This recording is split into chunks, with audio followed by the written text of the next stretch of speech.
Hello historians, welcome back to the channel. Thank you so much for tuning in. My name is Prof. J. I am your history professor.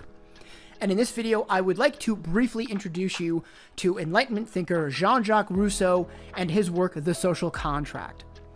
Many historians hold that Jean-Jacques Rousseau is one of the main pillars of Enlightenment thinking. He is one of the most notable, one of the most famous of all Enlightenment thinkers. For our purposes, his most important work is The Social Contract, which I'm going to dive into just a couple of the details of in this work.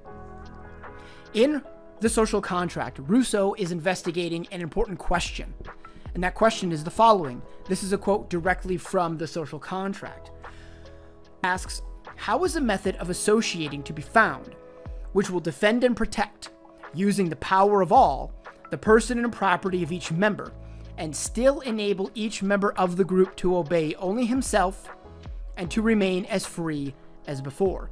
So how do you create a society that pools the resources of everyone, that puts everyone under a set of rules that naturally limit some of their freedoms, but yet still ensure that everyone is as free as they can be? How do you legitimately do that? To understand this question a bit, we need to backtrack and look at Rousseau's definition of a state of nature versus Rousseau's concept of a civil state. According to Rousseau, in the state of nature, human beings are totally unencumbered and are 100% free. Human beings are free to do whatever they want to do, whenever they want to do it, however they want to do it, and with whom they want to do it. There are no rules of the game. There are no laws that would limit what they're allowed to do. Those don't exist. Humans are purely and totally 100% free. However, that same state of nature that provides you with all that freedom also presents obstacles to your survival as an individual. Rousseau argues that at some point, an individual person will not be able to overcome the obstacles of the natural world. When that happens, people have to come together to form groups, to team up and pool their respective strengths, their respective abilities, to ensure the mutual survival of each member of the team. However, teaming up requires setting rules. If you want to exist with a group of people, there have to be a set of ground rules by which you can all agree. For example, you might want to create a rule for your team that says nobody can murder another member of the team. Because if somebody's just murdering other team members, that puts the remaining members in a state in which it's more difficult for them to survive, because there's fewer people pooling their strengths and their resources to make sure that everyone in the group can survive. As soon as you create rules, though, argues Rousseau, you naturally impose limits on your freedom. In the state of nature, there were no rules that said you couldn't murder someone. Rousseau argued that people's sentiments would prevent them from doing that, but there were no actual rules or laws on the books that said no murdering. As soon as you make a rule that says you can't do something, that inhibits your freedom to do that thing. Once you have a set of people coming together to create rules for how they can live, this gets you into what Rousseau calls a civil state where there are laws that are written down, there are constitutions, there are bills of rights, there is an infrastructure created that lays out the rules of how your society is going to function. So the trade-off then becomes, you can live in a state of nature where you have total freedom and you can do whatever you want to do, but you can't survive long in that environment. Or you can team up with other people and ensure your own survival as well as everyone else's survival in your society against the obstacles of the natural world, but your freedoms are limited. Your natural freedoms are limited because there has to be a set of rules that everyone in the group agrees to abide by, so that way everyone can productively interact with everyone else in the group and channel everyone's strengths and resources to making sure that the group survives. And the group's survival will ensure the survival of each individual person in the group. Rousseau's going to argue that the rational, reasonable choice here, this is the Enlightenment after all, so ration and reason are two big buzzwords. The rational choice, the reasonable choice, is to join a society. Because what's the purpose of having total freedom to do whatever you want if you can't survive in that environment? Exercising freedoms requires you being alive to exercise them. The civil state allows you to survive. That's the rational choice. There are a couple of important underlying ideas that make the social contract work, though, according to Rousseau. The first idea is the following. The social contract's terms, when they are well understood, can be reduced to a single stipulation. The individual member alienates himself totally to the whole community, together with all his rights. This is first because conditions will be the same for everyone when each individual gives himself totally. And secondly, because no one will be tempted to make that condition of shared equality worse for other men. I think one of the key parts of this quote is the word alienates.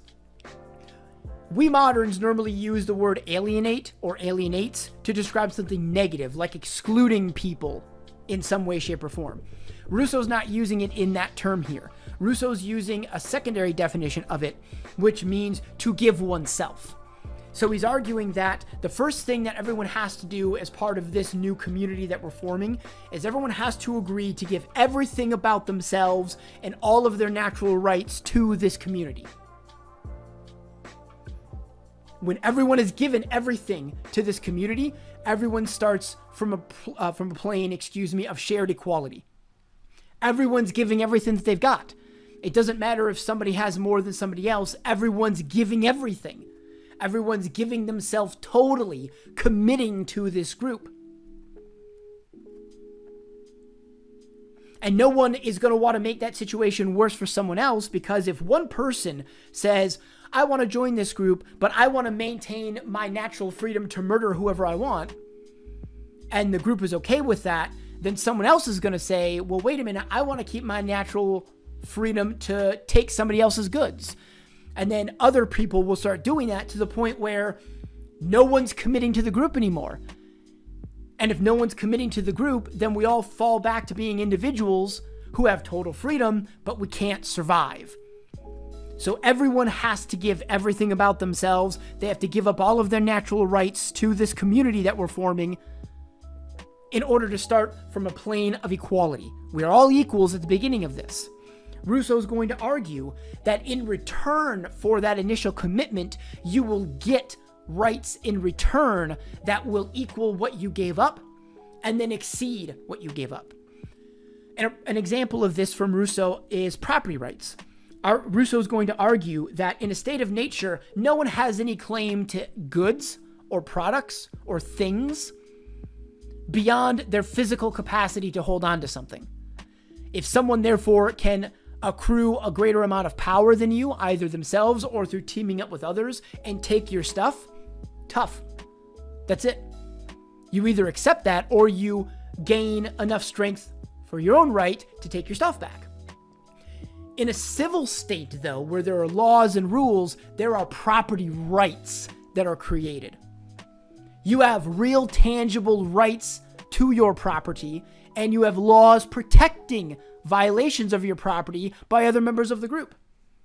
And there will be institutions like law enforcement you can go to adjudicate violations of your property rights by others in the group, negating the need to resort to physical violence in order to protect your property rights. You've got legal protections of them. That's just one example. Rousseau is pretty clear that he thinks a civil state will give you much more in return than you gave up to being a part of that civil state, even if you are giving up your total freedom that you had in a state of nature. The second main idea that is part of the social contract that makes it work is the following.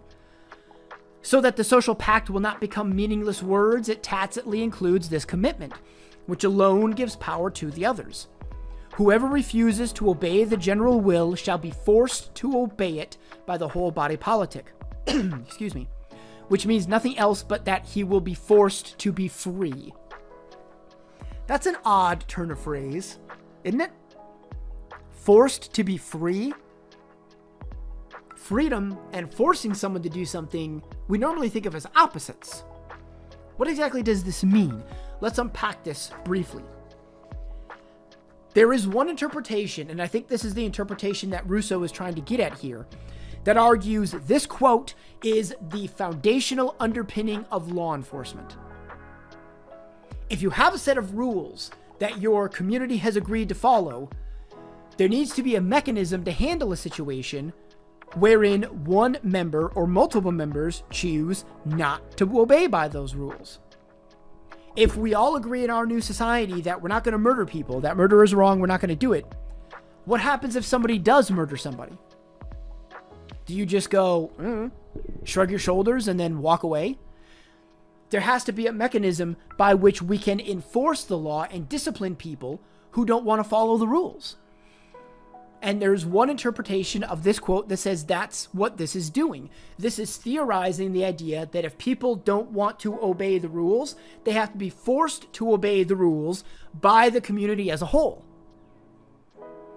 And since in Rousseau's mind, being a part of a civil state allows you more freedom or true freedom in a way that being part of a state of nature does not allow you to, in order to be free, you have to follow these rules of the community. You have to be a part of the community that's going to protect you, and then you're going to help protect everyone else. So you have to be forced to be in a state of freedom by the other members of the community, a state of freedom which requires a set of rules that everyone's going to live by, as we talked about a moment ago. There is a darker element to this, though. There is a darker interpretation.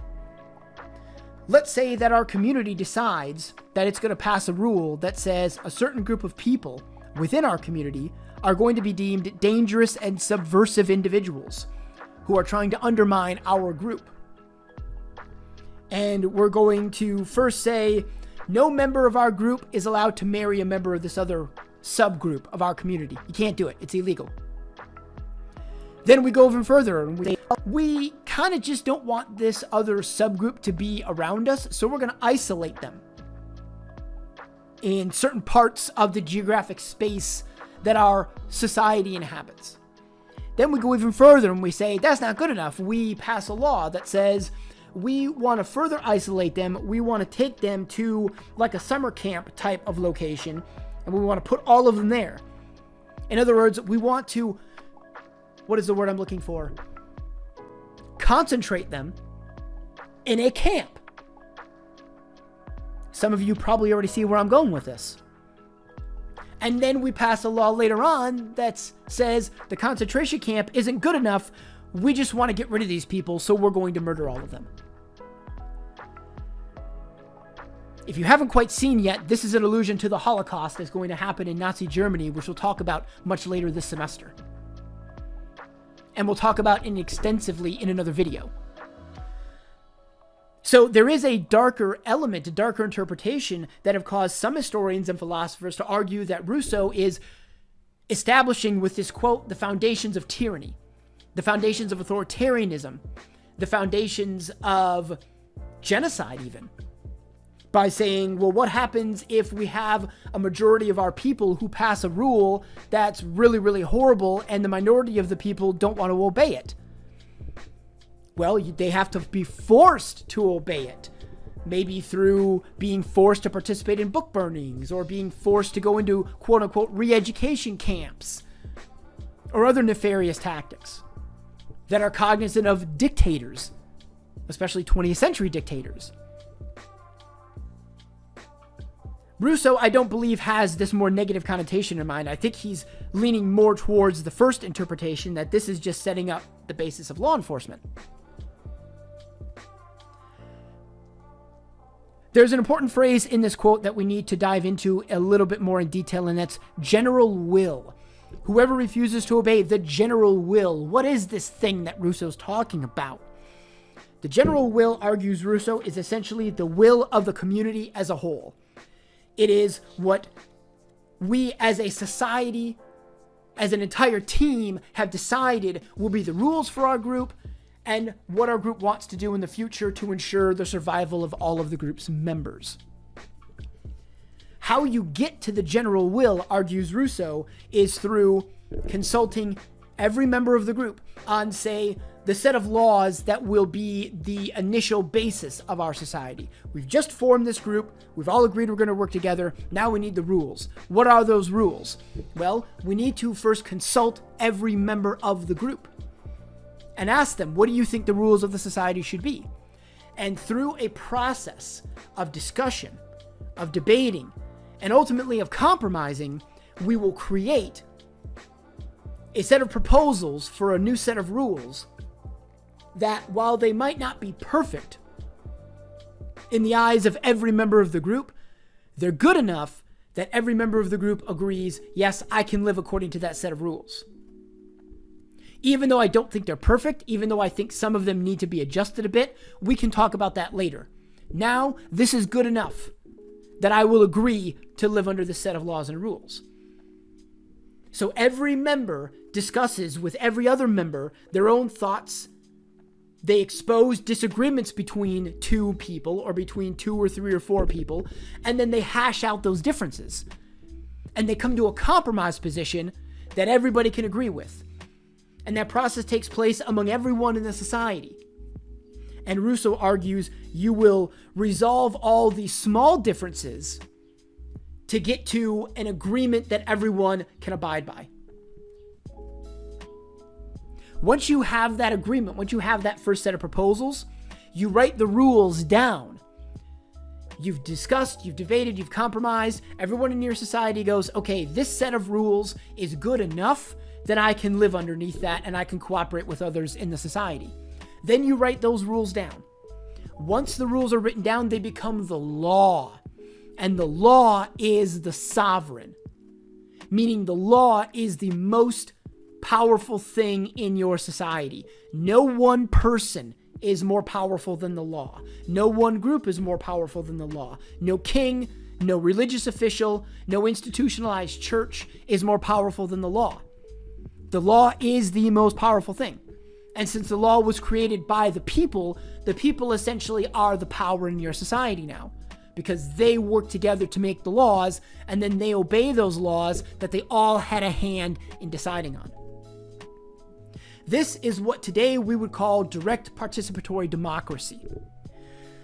Rousseau is not a fan of the idea of representatives, the way that we do things in modern America.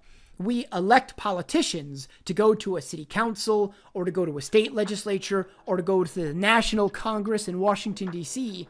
to make laws and rules on our behalf. We rarely do that directly ourselves. Rousseau is not a fan of that idea. He says the following: sovereignty cannot be represented. Essentially, it consists of the general will, and a will is not represented. Either we have it itself or it is something else. There is no possibility. There is no other possibility. Pardon me. The deputies of the people thus are not and cannot be its representatives. They are only the people's agents and are not able to come to a final decision at all. Any law that the people have not ratified in person is void. It is not a law at all. In our system here in America, we vote for people to go to Congress in Washington, D.C., and then those people hash out changes to the federal tax code. That change doesn't then get sent back to us as the people to vote on. Our representatives make those decisions on our behalf. Rousseau is not a fan of that system. He argues that cannot work. Representatives, he says here, cannot come to final decisions unless they get the direct approval of the people first to do so. And they have to do that on a issue-by-issue basis. They cannot just get blanket approval, as we do in America, to make decisions on our behalf, and then whatever decisions they make, we'll be okay with it. That's not how that works. They would have to bring every decision back to the people for voting on directly, and then those decisions are what becomes law, or those decisions are what become part of the general will that guides our society. So to wrap all this up, to bring this all together, Rousseau's social contract is investigating how do you bring people together into a society that has rules and laws that people must follow, laws and rules that will limit some of their freedoms, but also still let them be free, just as they were in a state of nature when there were no laws and rules. How do you do that and do that legitimately? Well, the social contract is Rousseau's answer. In the state of nature, humans are totally free to do whatever they want, whenever they want, however they want, to and with whomever they want.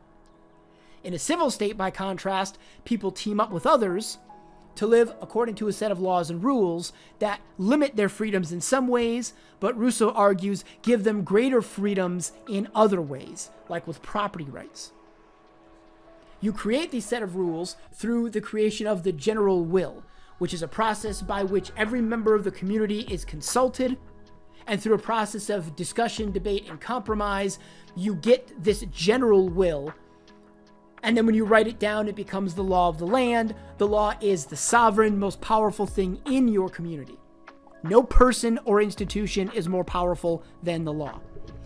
And then we looked at a couple of underlying ideas, such as the idea that everyone has to give themselves to the community fully, with all of their natural rights. That way, everyone starts out on a plane of equality. And there's also the idea that everyone in the community has to force people that don't want to follow the rules, that don't want to follow the general will. The other members of the community have to force them to follow the general will, have to force them to obey the rules. And we looked at how there's a positive interpretation of that quote, that it's the foundation of law enforcement, and there's a negative interpretation of that quote, meaning it's a foundation for tyranny. It's a foundation for the tyranny of the majority. It's a foundation for the rise of dictators, authoritarianism, and at its most extreme, genocide. Hopefully that helps explain some of the ideas of Rousseau's social contract. I hope that that makes sense to everyone listening to this. If you are a student in my class and you have questions or concerns, or there's something in this video that's confusing, please do not hesitate to reach out to me via my school email or the internal messaging system in our course LMS with those questions, with those confusions, with those concerns. If you're not a student in my class, please feel free to leave a comment or a question in the comment section below. Please be responsible in the comment sections. Don't let them devolve into pointless shovel fights. Thank you everyone for watching this, and I'm looking forward to seeing you all again in the next video.